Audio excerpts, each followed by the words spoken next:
اور یہ تم سے کس نے کہہ دیا کہ جو چھن جائے وہ واپس لوٹایا نہیں جاتا؟ کیا تم نے سنا نہیں یوسف کا اپنے والد کے پاس واپس لوٹایا جانا، موسیٰ کا اپنی والدہ کے پاس واپس لوٹایا جانا، ہاجرہ کا ابراہیم کے پاس واپس لوٹایا جانا، ایوب تک ان کے بچوں کو واپس لوٹایا جانا۔ اللہ تم سے ہر چیز واپس لے لیتا ہے، بس وہ ان چیزوں کو تم سے دور اس لیے کرتا ہے کیونکہ تم ان چیزوں سے اتنی محبت کرنے لگتے ہو جس کا حقدار صرف اور صرف اللہ ہے۔ تو پھر دعائیں جاری رکھو اور یقین رکھو کہ جس نے مقدر لکھا ہے نا وہ اسے بدل بھی سکتا ہے۔ دعاؤں کے جواب بھی فوراً نہ ملے نا، تو اپنا توکل اور اپنا یقین اتنا مضبوط رکھو کہ انشاءاللہ ایک نہ ایک دن آپ کو دعاؤں کے جواب بھی ضرور ملیں گے۔ تو پھر دعائیں مانگتے رہو کیونکہ دعاؤں سے تو سب کچھ بدل سکتا ہے نا۔ جو تم نہیں کر سکتے وہ دعائیں کر سکتی ہیں۔ السلام علیکم پیارے ساتھیوں، کیسے ہیں آپ سب؟ امید ہے ایمان کی بہترین حالت میں ہوں گے، صحت یاب ہوں گے، اللہ پاک کی عافیت میں ہوں گے۔ آج آپ سب کے ساتھ ایک انسٹنٹ وظیفہ شیئر کر رہی ہوں، میریکل وظیفہ شیئر کر رہی ہوں جو ان سسٹر نے کیا، جس سے انہوں نے 2 بار کیا، دونوں بار ہی اللہ پاک نے ان کو بہترین رزلٹ اس کے نوازے۔ تو بہت ہی پیارا، بہت ہی اچھا وظیفہ ہے۔ یہ کہتی ہیں کہ یہ وظیفہ ان کو شیئر کرنے کی پرمیشن نہیں تھی، جنہوں نے بھی ان کو یہ وظیفہ دیا تھا ان کو اس کو شیئر کرنے کی پرمیشن نہیں تھی، لیکن انہوں نے ان سے پرمیشن لینے کے بعد یہ وظیفہ شیئر کیا ہے تاکہ باقی لوگوں کا بھی فائدہ ہو سکے۔ جیسے الحمدللہ ماشاءاللہ ان کو فائدہ ہوا ہے، اللہ پاک نے ان کو فائدہ دیا ہے، تو اللہ پاک دوسرے لوگوں کو بھی فائدہ دے سکے۔ لوگ یہ کہتی ہیں کہ میں بہت پریشان تھی، بہت زیادہ۔ کہتی ہیں یہ وظیفہ جب میں نے دونوں دفعہ کیا، پہلی دفعہ میں نے میری بیٹی کے لیے کیا تھا تو بھی اللہ پاک نے مجھے انسٹنٹ رزلٹ دیا 7 دن کے اندر، اور پھر کہتی ہیں کہ یہ وظیفہ میں نے ایک دوسرے مقصد کے لیے کیا تھا، اس میں بھی اللہ پاک نے مجھے بہت انسٹنٹ رزلٹ دیا۔ لیکن کہتی ہیں کہ اس وظیفہ کو کرنے کے لیے کہتی ہیں میں نے اللہ پاک سے اس وظیفے کو کر کے جو بھی دعائیں مانگی اللہ پاک نے سب قبول کی ہیں، اور میں اللہ پاک کی بہت شکر گزار ہوں کہ اللہ پاک نے مجھے ہر وہ خیر عطا کی جو کہ میں نے اس سے مانگی اور اس نے مجھے عطا کی۔ لیکن کہتی ہیں کہ کچھ دعائیں ایسی بھی ہیں جو اللہ نے میری قبول نہیں کی، اور وہ کہتی ہیں کہ میں اس پر اللہ پاک کی بہت زیادہ شکر گزار ہوں کہ اللہ نے میری وہ دعائیں قبول نہیں کی، کیونکہ اگر اللہ پاک میری وہ دعائیں قبول کر لیتے نا تو میں بتا رہی ہوں کہ میں آج برباد ہو چکی ہوتی، میں اپنے آپ کو ضائع کر چکی ہوتی، میں پتہ نہیں کن راستوں پر چل رہی ہوتی۔ تو میں اللہ پاک کا بہت زیادہ شکر ادا کرتی ہوں کہ اللہ پاک نے میرے لیے خیر کی دعائیں قبول کی۔ وہ کہتی ہیں میں سبھی لوگوں سے بھی یہی کہنا چاہوں گی کہ اگر آپ کی کوئی دعا ہے جو کہ جائز ہے، اللہ اس کو قبول کرانے میں وقت لے رہے ہیں تو اس کے پیچھے اللہ پاک کی کوئی نہ کوئی مصلحت ہوگی۔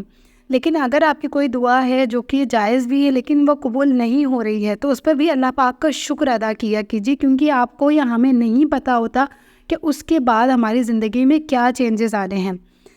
تو یہ سسٹر یہ بات بالکل صحیح کہہ رہی ہیں، کیونکہ ہمیں نہیں پتہ ہوتا کہ ہم جو چیز بہتر سمجھ رہے ہیں وہ ہمارے لیے بہتر بھی ہے یا نہیں ہے، لیکن اللہ پاک کو بہت اچھے سے پتہ ہوتا ہے کہ بھئی میرا بندہ یہ جو چیز مانگ رہا ہے یہ اس کے لیے بالکل بھی پرفیکٹ یا بہتر نہیں ہے، فیوچر میں اس کو کچھ نہ کچھ اس سے پرابلم ہو سکتی ہے، تو پھر اللہ تعالیٰ وہ ہمیں نہیں دیتے ہیں۔ تو اس پر بھی ہمیں اللہ پاک کا شکر ادا کرنا چاہیے کہ اللہ تعالیٰ آپ جو ہمیں دیں اس کو عافیت سے دیں۔ اور ایک بات اور میں آپ لوگوں سے کہنا چاہوں گی کہ جب بھی اللہ پاک سے دعا مانگے تو اس میں 2 چیزیں ضرور کہیں کہ اللہ تعالیٰ یہ جو بھی چیز میں مانگ رہی ہوں اس کے ساتھ مجھے عافیت عطا کریں، اور اگر اس میں آپ کی رضا ہے تو یہ چیز مجھے آپ عطا کر دیں، اور اگر اس میں آپ کی رضا نہیں ہے تو میرے دل سے اس کا خیال اور اس کی خواہش بھی نکال دیجیے۔ تو واپس آتے ہیں سسٹر کی سٹوری پر۔ کہتی ہیں کہ میں اتنی پریشان تھی لیکن اللہ پاک پر توکل بہت زیادہ مضبوط تھا، اللہ پاک پر یقین بہت زیادہ مضبوط تھا۔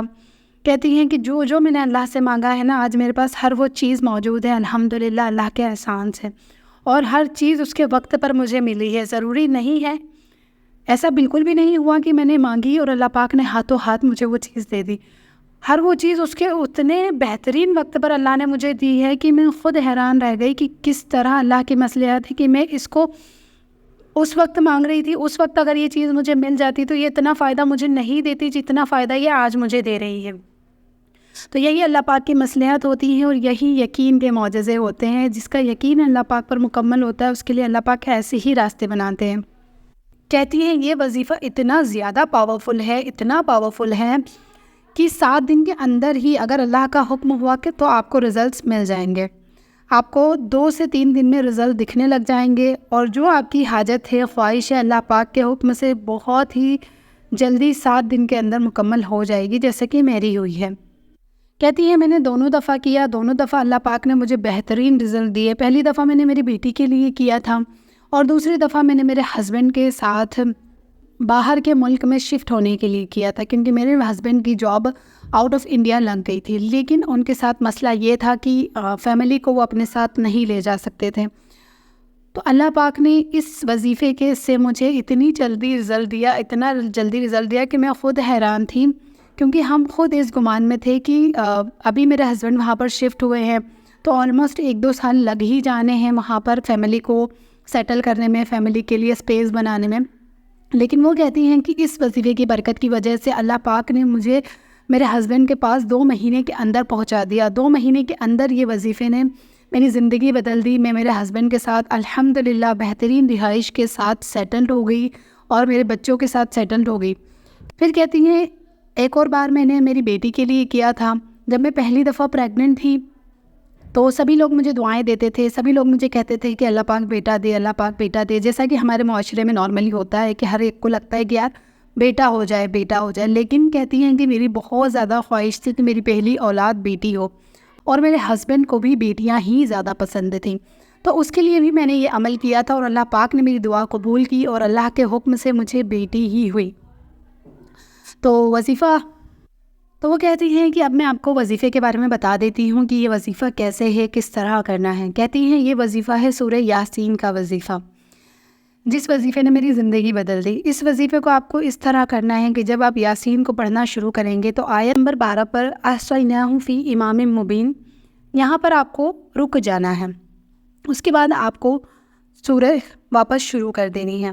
جب آپ سورہ کو واپس شروع کریں گے تو آپ کو شروعات سے یاسین والقرآن الحکیم سے دوبارہ پڑھنا شروع کرنا ہے. بعد جو آپ آیت نمبر 12 پر رکے تھے آپ کو وہاں نہیں رکنا ہے. نیکسٹ جو مبین آئے گا آیت نمبر 17 پر، آپ کو اس پر رکنا ہے. اس پر رک کے آپ کو دوبارہ سے یاسین شروع کرنی ہے پڑھنا. اس کے بعد ایسے ہی پوری یاسین میں 7 مبین ہیں، آپ کو 7 مبین پر پڑھنا ہے. ہر دفعہ آپ کو مبین پر رک جانا ہے اور دوبارہ سے یاسین پوری شروع کرنی ہے. اس طرح آپ جب بھی اس وظیفہ کو کرو گے انشاءاللہ اللہ پاک اس سے بہترین رزلٹ آپ کو نوازیں گے انشاءاللہ. تو یہ وظیفہ کرنے کے لیے سب سے امپورٹنٹ ہے کہ آپ کو اول اور آخر میں 7 مرتبہ درود ابراہیم ضرور پڑھ لینی ہے، تاکہ آپ کا یہ وظیفہ بہترین طریقے سے قبول ہو سکے. اس کے بعد آپ جب یہ پورا مکمل کر لیں تو آپ کو اس عمل کا ثواب نبی کریم صلی اللہ علیہ وسلم سے لے کر آپ صلی اللہ علیہ وسلم کے اصحاب، فیملی اور محمدیہ کے ہر ایک مسلمان تک پہنچانا ہے.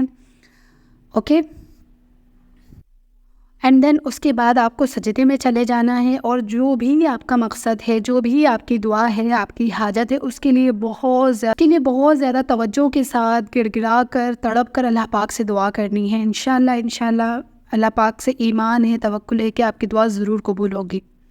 وہ کہتی ہیں کہ ایک اور موسٹ امپورٹنٹ چیز آپ لوگوں کو بتاتی چلوں، وہ یہ ہے کہ اس وظیفے کے ساتھ ایک شرط ہے. وہ شرط یہ ہے کہ آپ کو اپنی نمازوں کی پابندی رکھنی ہے. اگر آپ اپنی نمازوں کی پابندی نہیں رکھیں گے تو پھر آپ کا یہ وظیفہ قبول ہونے کے چانسز کم ہو سکتے ہیں، کیونکہ اس کے ساتھ آپ کو اللہ پاک کے جو حقوق ہیں ان کو پورا کرتے ہوئے اپنے لیے دعا کرنی ہے. انشاءاللہ اللہ پاک اس سے آپ کے لیے آسانیاں ہی پیدا کریں گے. اور نماز کے بغیر تو ہماری کوئی دعا ویسے بھی قبول نہیں ہوتی. جب ایک انسان اللہ پاک کے حقوق کو ہی پورا نہیں کر رہا تو وہ اللہ پاک سے اپنی دعائیں قبول ہونا کیسے ایکسپیکٹ کر سکتا ہے نا. سسٹر کہتی ہیں آگے میں یہ بھی بتاؤں گی کہ میں نے کون سا ٹائم فکس کیا تھا اس وظیفے کو کرنے کے لیے، جس کی وجہ سے ان کی دعا اتنی انسٹنٹ قبول ہوئی، اتنے انسٹنٹ ان کو اللہ پاک نے رزلٹ دکھائے، معجزے دکھائے. لیکن وہ کہتی ہیں کہ اس سے پہلے میں آپ لوگوں سے ایک چیز کہنا چاہتی ہوں کہ اگر آپ کا یقین اور توکل مضبوط ہے تبھی آپ کی دعائیں قبول ہوں گی.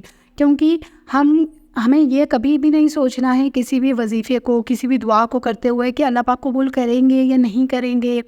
اللہ پاک نے اگر قبول کر لیا تو کیا ہوگا یا نہیں کیا تو کیا ہوگا، آپ کو پورا یقین رکھنا ہے۔ کہتی کہ اندھا یقین اللہ پاک پر رکھنا ہے کہ اللہ پاک میری دعا قبول کریں گے ہی کریں گے، مجھے بہترین عطا کریں گے، کیونکہ میں ایک بہترین چیز اللہ پاک سے مانگ رہی ہوں جو کہ پوری طرح حلال ہے، جس میں کوئی کباہت نہیں ہے، تو انشاءاللہ اللہ پاک میری دعا قبول کریں گے۔ لیکن اس کے ساتھ آپ کا یقین شرط ہے، اور اللہ پاک پر پورا یقین شرط ہے۔ کوئی شرکیہ چیز، کوئی شرکیہ عمل یا پھر کوئی حرام چیز آپ کے ساتھ نہیں ہونی چاہیے۔ اللہ پاک آپ سب کو، ہم سب کو اللہ پاک شرک سے اور حرام سے محفوظ رکھے۔ اگر آپ کی زندگی میں کوئی حرام موجود ہوگا، کوئی حرام عمل ہوگا، کوئی حرام کام ہوگا، کوئی حرام رشتہ ہوگا، تو بھی آپ کی دعا قبول ہونے میں ہرڈلز آ سکتے ہیں۔ تو وہی چیز میں آپ لوگوں سے پھر سے کہنا چاہتی ہوں کہ اللہ پاک پر پورا اندھا کامل یقین رکھ کر ہی آپ لوگوں کو یہ وظیفہ شروع کرنا ہے۔ یہ عمل جب آپ اتنا یقین رکھ کر اپنی دعائیں کریں گے نا، تو آپ کو کچھ ہی دن میں اللہ پاک کی طرف سے نشانیاں نظر آنا شروع ہو جائیں گی، اور آپ کو احساس ہو جائے گا کہ اللہ پاک میری دعائیں سن رہے ہیں، میرے لیے اللہ پاک کی طرف سے فیصلے اتر رہے ہیں، میرے لیے اللہ پاک کی طرف سے کن ہو گئی ہے۔ کہتی ہیں ہر دعا کا قبول ہونے کے لیے، ہر وظیفے کا قبول ہونے کے لیے آپ کے دل کا صاف ہونا ضروری ہے۔ ایسا نہیں ہے کہ آپ دل میں لوگوں کے لیے بہت نفرت لیے ہوئے ہو اور بہت بغض لیے ہوئے ہو، اور آپ سوچ رہے ہو کہ اس سب حالات میں بھی اللہ پاک میری دعائیں قبول کر لیں گے۔ تو اگر آپ کے دل میں کسی کے لیے کوئی نفرت ہے، کوئی بغض ہے، کوئی عداوت ہے، تو اس کو اپنے دل سے معاف کر دیں۔ جتنا جلدی آپ اس انسان کو معاف کریں گے اور اپنے لیے بہتری کریں گے، اتنا ہی آپ کے لیے آسان ہوگا، کیونکہ یہ تو اب سائنٹیفکلی بھی پروون ہو گیا ہے۔ میں آپ کو یہ چیز بتا دوں کہ یہ تو اب سائنٹیفکلی بھی پروون ہو گیا ہے کہ جو لوگ معاف کر دیتے ہیں نا، وہ زیادہ پازیٹیو رہ پاتے ہیں، ان کے لیے زیادہ پازیٹیو وائبس انہینس ہوتی ہیں، زیادہ پازیٹیو وائبس ان کے آس پاس رہتی ہیں، وہ زیادہ اچھا لوگوں کے لیے کر پاتے ہیں، خود کے لیے بھی ایک بہترین انوائرمنٹ پیدا ہوتا ہے۔ اور جو بھی انسان پازیٹیو رہتا ہے تو obvious سی بات ہے کہ جب وہ پازیٹیو رہے گا تو اپنے آپ ہی اس کی زندگی بہتر ہونا شروع ہو جاتی ہے۔ پھر وہ کہتی ہیں چلیے باجی اب میں آپ کو بتاتی ہوں کہ کیسے میں نے اپنا وظیفہ کیا تھا، کون سا وقت میں نے چوز کیا تھا۔ کہتی ہیں کہ آپ دن میں کوئی بھی نماز کے بعد کا وقت چوز کر سکتے ہو، ڈپینڈ کرتا ہے آپ کے فری آورس کے اوپر کہ آپ کے کون سے آورس فری ہیں جس میں آپ یہ وظیفہ کر سکو۔ لیکن اس کے ساتھ آپ کو ایک چیز کا دھیان یہ رکھنا ہے کہ جس بھی دن آپ نے جس وقت کے ساتھ شروع کیا ہے، آپ کو باقی کے 7 دن اسی وقت پر یہ عمل کرنا ہوگا۔ جیسا کہ آپ نے پہلی دفعہ فجر کی نماز کے بعد اس عمل کو شروع کیا ہے، تو باقی کے دن بھی آپ کو فجر کے بعد ہی اس عمل کو کرنا ہے۔ ایسا نہیں کرنا ہے کہ ایک دن فجر میں پڑھ لیا، ایک دن ظہر میں، تیسرے دن عصر میں، ایسا نہیں کرنا ہے۔ جس وقت پر پہلے دن پڑھنا ہے اسی وقت پر باقی کے 7 دن بھی آپ کو کرنا ہے۔ اور کہتی ہیں کہ میں نے کون سا وقت چوز کیا تھا، تو میں نے چوز کیا تھا سب سے امپورٹنٹ وقت، جو کہ میں نے اپنے ذہن میں ایک چیز ٹھانی تھی، وہ یہ تھی کہ میں اللہ پاک سے 2 طاقتوں کے ساتھ مانگوں گی۔ تو کہتی ہیں کہ سب سے امپورٹنٹ پہلی طاقت تو میرا یہ وظیفہ تھا، دوسری طاقت تہجد کا وقت تھا۔ تہجد کے وقت میں اللہ پاک سے یہ وظیفہ کرتی تھی۔ کہتی ہیں تہجد کے وقت میں یہ وظیفہ کرتی تھی اور اللہ پاک سے دعا کرتی تھی۔ یہ وظیفہ کرنے کے بعد بھی میں دعا کرتی تھی، اور جب میں تہجد کی نماز ادا کر لیتی تھی اس کے بعد بھی میں اللہ پاک سے بہت دعا کرتی تھی۔ تو کہتی ہے مجھے ایسا لگتا ہے کہ شاید میں نے یہ دونوں چیزیں ایک ساتھ امپلیمنٹ کی، اس وجہ سے مجھے اتنی جلدی رزلٹ ملے، اتنی جلدی میرے لیے معجزہ ہوا۔ تو اگر آپ میں سے بھی کوئی اپنے لیے انسٹنٹ رزلٹ چاہتا ہے، انسٹنٹ اپنے لیے کوئی معجزہ چاہتا ہے، کوئی خواہش اپنی پوری کرنا چاہتا ہے، تو وہ اس وقت میں اس وظیفے کو آرام سے کر سکتا ہے۔ انشاءاللہ اللہ پاک ضرور قبول کریں گے۔ جزاک اللہ خیر سسٹر کہ آپ نے اتنی پیاری سٹوری ہمارے ساتھ شیئر کی۔ اس سٹوری سے مجھے امید ہے کہ بہت ساری بہنوں کو بہت امید ملے گی، وہ بھی انشاءاللہ اس عمل کو کر کے اپنی جو بھی حاجات ہیں، اپنی جو بھی دعائیں ہیں، ان کو اللہ پاک سے قبول کروا لیں گی، اور انشاءاللہ اپنا وہ معجزہ میرے ساتھ جلد از جلد شیئر بھی کریں گی۔ امید کرتی ہوں آپ کو آج کی ویڈیو اچھی لگی ہوگی۔ تو اگر آپ کو یہ ویڈیو اچھی لگی ہے تو ویڈیو کو لائک کر دیجئے گا۔ آپ کی کوئی بہن، کوئی دوست، کوئی بھائی، کوئی جاننے والا جس کو ضرورت ہے، اس کی کوئی خواہش ہے جو کہ بہت وقت سے قبول نہیں ہوئی ہے، تو آپ ان کے ساتھ اس کو شیئر کر سکتے ہیں تاکہ آپ کے ساتھ زیادہ سے زیادہ لوگوں کا فائدہ ہو سکے، کیونکہ یہ آپ کے لیے ایک صدقہ جاریہ میں آئے گا کہ وہ انسان اگر آپ کے شیئرنگ سے اس وظیفے کو شروع کرتا ہے اور اس کی اللہ پاک دعا قبول کر لیتے ہیں، تو وہ جو بھی دعائیں اور جو بھی شکر اللہ پاک کا ادا کرے گا انشاءاللہ اس میں بھی آپ کا حصہ ہوگا، اور اللہ پاک اس میں آپ کو بھی اجر دیں گے انشاءاللہ العظیم۔ تو ویڈیو اچھی لگی ہو تو ویڈیو کو لائک کر دیجئے، اگر آپ کی کوئی سٹوری ہے تو کامنٹ میں بتا دیجئے، میری Insta I D screen per visible ہے، میرے انسٹا پر شیئر کر سکتے ہیں، اور انشاءاللہ جلدی ملوں گی نیکسٹ ویڈیو کے ساتھ، تب تک کے لیے فی امان اللہ۔